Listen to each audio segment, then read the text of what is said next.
Zuhud secara bahasa mengalihkan kecintaan kita dari sesuatu benda kepada yang lebih baik daripadanya. Itu namanya zuhud. Namun dalam istilah,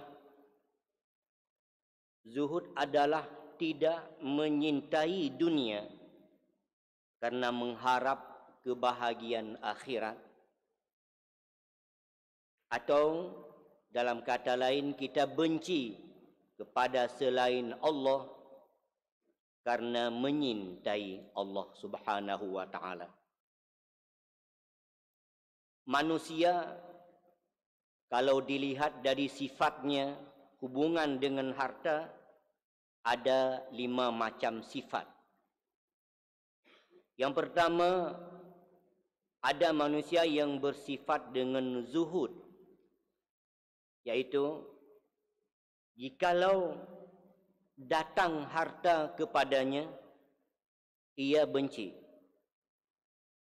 tersakiti dengan harta itu, dan ia tidak mau mengambilnya dan menghindari dari kejahatan dan kesibukan yang diakibatkan oleh harta. Itu zuhud. Benci kepada harta, tidak mau disibukkan oleh harta hingga ia lalai dari mengingat Allah. Yang kedua, ada yang namanya ridha, yaitu tidak terlalu menyintai kepada harta sehingga terlalu gembira kalau harta itu datang, dan juga tidak terlalu membencinya sehingga merasa tersakiti kalau ia memiliki harta.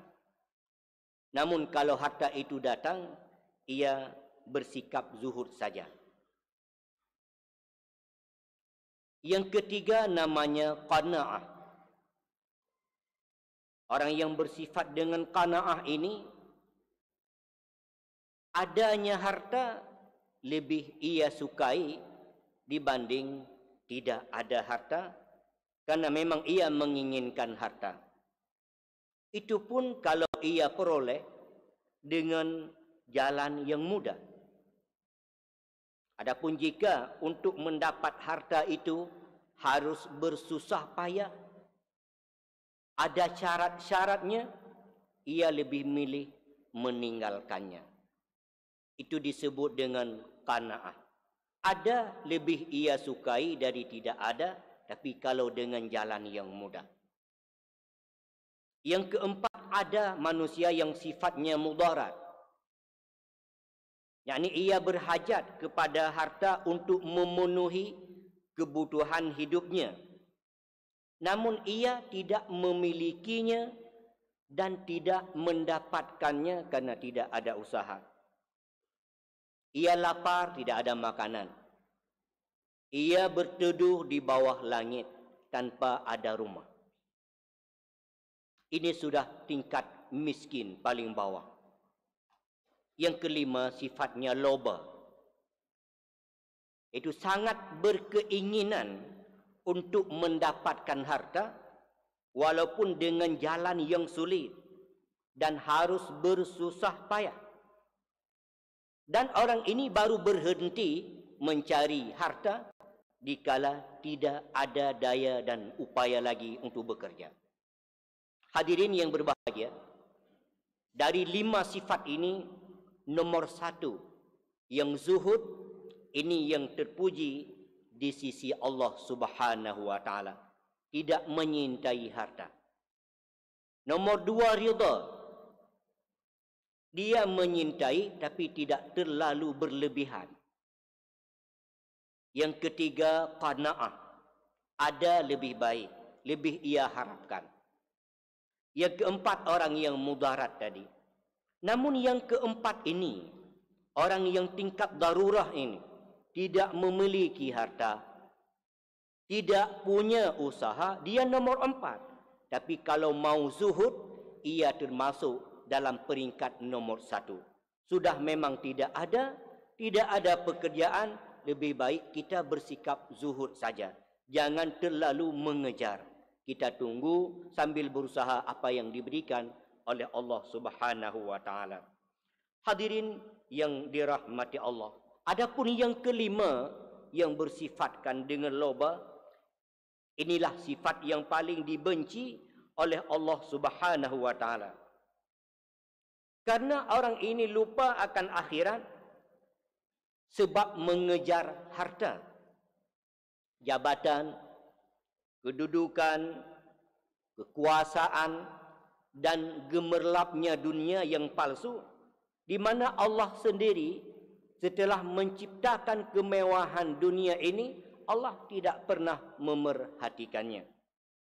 Maka oleh karenanya Rasulullah sallallahu alaihi wasallam menganjurkan kita semua di dalam dunia ini hidup dengan bersifat zuhud. Sebagaimana sabda Rasulullah sallallahu alaihi wasallam, "Izhad fid dunya yuhibbukallah, wazhad fima fi aidin nas yuhibbukan nas." Bersifat zuhudlah dalam dunia ini, tidak terlalu mengejar harta. Niscaya kamu dicintai oleh Allah Subhanahu wa taala. Dan bersifat zuhudlah dengan harta yang ada di tangan orang lain. Jangan kita iri, cemburu dengan kekayaan orang lain. Itu pemberian Allah kepada orang lain. Kita juga bermohon kepada Allah Subhanahu wa taala. Sifat zuhud ini diperintahkan di dalam agama agar manusia itu dapat beribadah kepada Allah Subhanahu wa taala dengan sempurna. Karena tidak mungkin seseorang hamba itu menghadap Allah dengan sepenuh hati, kecuali apabila ia kosongkan hatinya dari selain Allah. Umpamanya seorang suami sedang bercinta dengan isterinya, lalu tiba-tiba ada wanita lain yang hadir di dalam benak hatinya.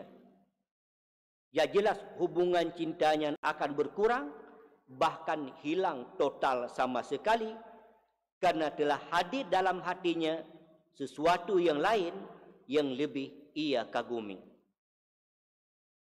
Demikian juga kita hamba Allah dalam melaksanakan sembahyang umpamanya. Tidak mungkin kita khusyuk kepada Allah semata-mata, bahkan kadang-kadang tidak khusyuk sama sekali, mulai takbir sampai salam, apabila hadir di dalam sembahyang kita seluruh aktivitas yang kita kerjakan sebelum kita sembahyang. Begitu azan kita baru datang ke masjid, mulai dari takbir sampai salam, kita baca Fatihah dan seterusnya, mulut kita membaca Fatihah, hati kita mengingat seluruh pekerjaan. Tidak akan khusyuk. Karena hati kita hanya satu, bukan dua. Allah berfirman dalam surat Al-Ahzab ayat 4. Ma ja'alallahu lirajulin min qalbaini fi jawfi. Allah tidak menjadikan bagi seseorang itu dua hati di dalam rongganya. Hanya satu. Semuanya kita kumpulkan dalam hati yang satu. Banyak di antara kita mencari kebahagiaan di dunia ini. Namun yang kita dapatkan adalah kepalsuan saja. Karena kebahagiaan yang hakiki itu hanya ada di akhirat kelak. Makanya Allah mengingatkan kita semua.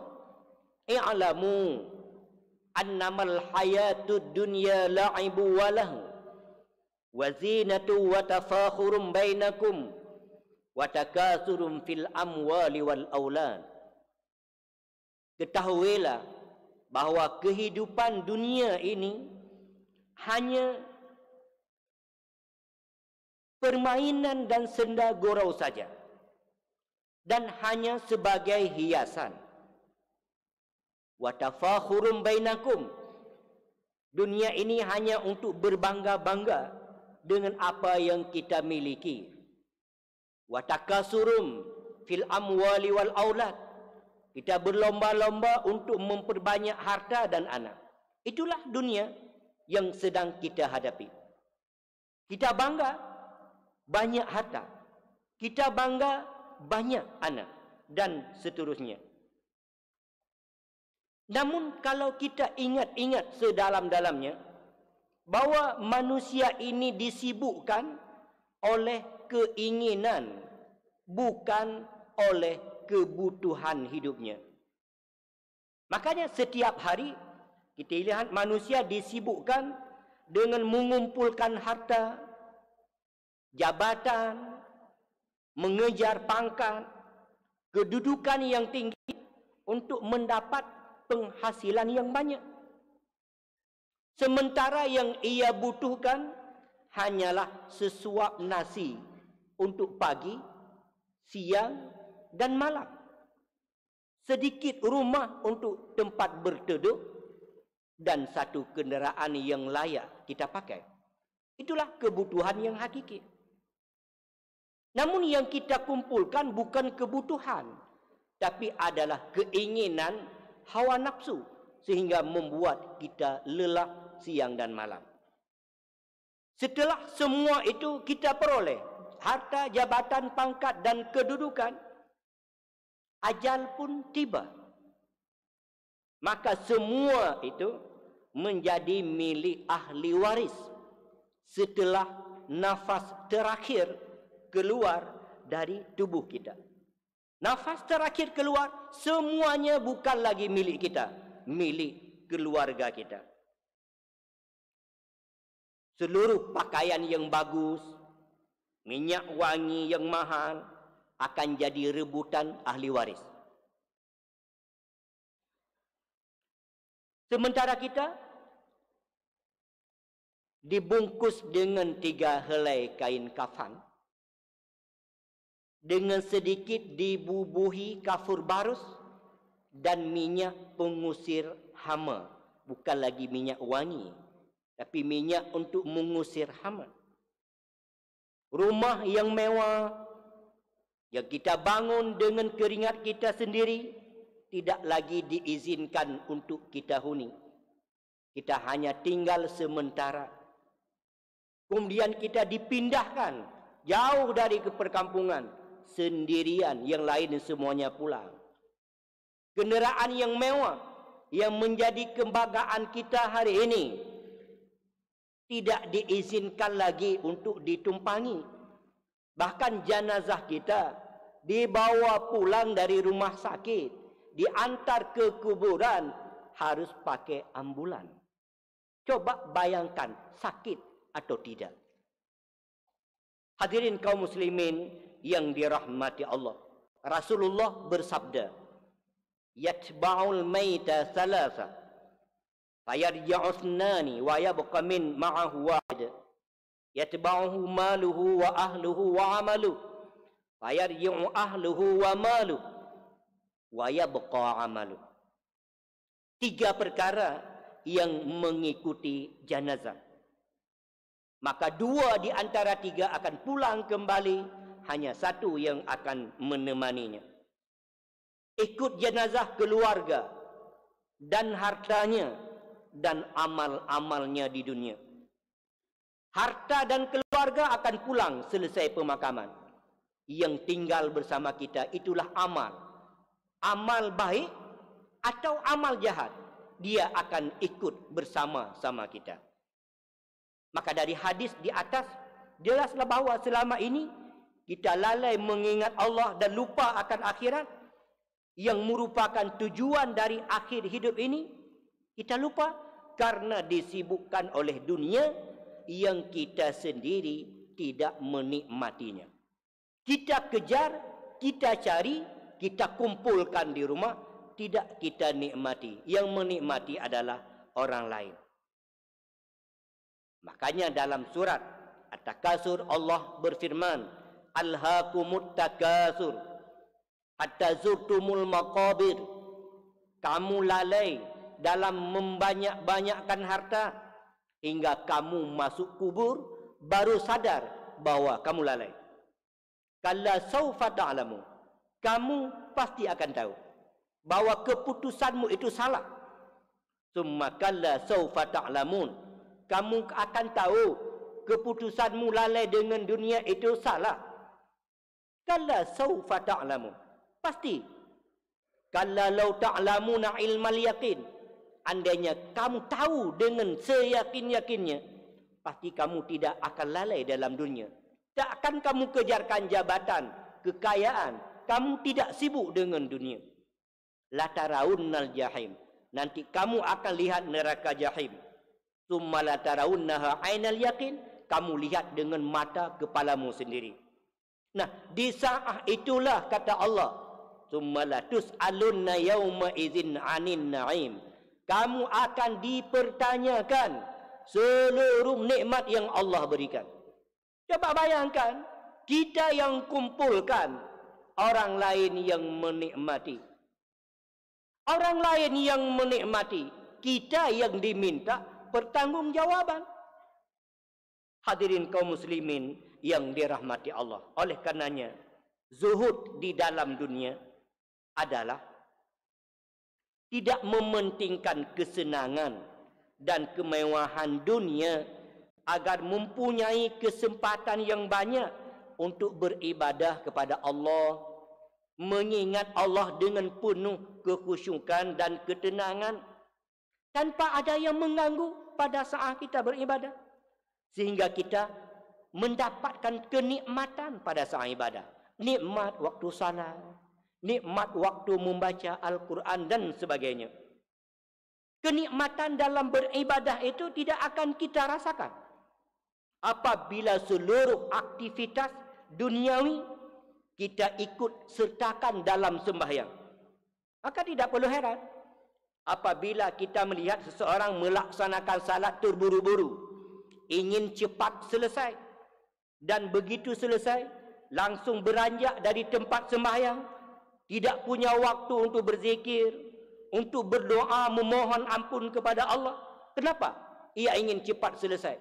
Karena seluruh PR, seluruh tugas yang belum selesai, ia bawa ke dalam sembahyangnya. Maka ingin cepat selesai. Kapan kita dapat khusyuk? Yang kita ingat adalah tugas yang belum selesai. Ada perintah yang harus kita laksanakan selesai salat. Kapan khusyuk sembahyang? Pertanyaannya, apakah pantas sembahyang yang seperti ini kita persembahkan kepada Allah, sementara nikmat yang diberikan oleh Allah kepada kita amat besar dan tiada henti-hentinya? Inilah yang kita persembah kepada Allah. Syukur kita tidak sebesar nikmat yang Allah berikan. Pada akhirnya Rasulullah bersabda, "Man asarat dunya 'alal akhirah ibtalahu bisalasin. Hammal la yufariquhu qalb abadan, wa faqran la yastaghni abadan, wa hasal la yashba'u abadan." Siapa saja yang mengutamakan dunia dari akhirat, Allah balakan dia dengan 3 cobaan. Pertama, hatinya selalu bimbang. Selama-lamanya tidak pernah merasa ketenangan hidup. Miskin, tidak pernah merasa kaya. Dan ia selalu loba kepada harta, tidak pernah merasa kenyang. Maka oleh kerana hadirin yang berbahagia, ada 4 perkara yang perlu kita ingat agar mudah-mudahan melahirkan sifat zuhud. Yang pertama, hiduplah di dunia ini. Ingat bahawa hidup di dunia ini hanya sementara, sebatas umur yang telah Allah berikan. Setelah itu kita akan pergi dan kita tinggalkan semua yang telah kita cari dan tidak akan bermanfaat sama sekali. Yang kedua, kemewahan dunia yang kita miliki belum tentu dapat kita nikmati. Yang ketiga, kemewahan tidak dapat kita nikmati, tapi bertanggungjawab itu pasti dibebankan kepada kita. Yang terakhir, kesenangan dunia adalah sesaat saja. Enaknya makanan hanya di mulut. Setelah kita telan, hilanglah enaknya. Yang ada kadang perut sakit, kita harus ke tempat qada hajat. Senangnya rumah yang mewah. Di mana senangnya? Hanya tidur di atas kasur sebatas badan kita. Yang lain hanya untuk enak dipandang. Kenapa kita harus membuang waktu 24 jam dan kita lupa kepada Allah yang telah mencipta dan kita pasti akan bertemu dengannya, hanya lalai dengan yang sifatnya palsu dan sementara. Oleh karenanya hadirin yang berbahagia, mari ingatlah bahawa kita pasti mati dan diminta pertanggungjawaban. Maka berhati-hatilah di dalam dunia. Luangkan waktu untuk beribadah kepada Allah Subhanahu wa taala.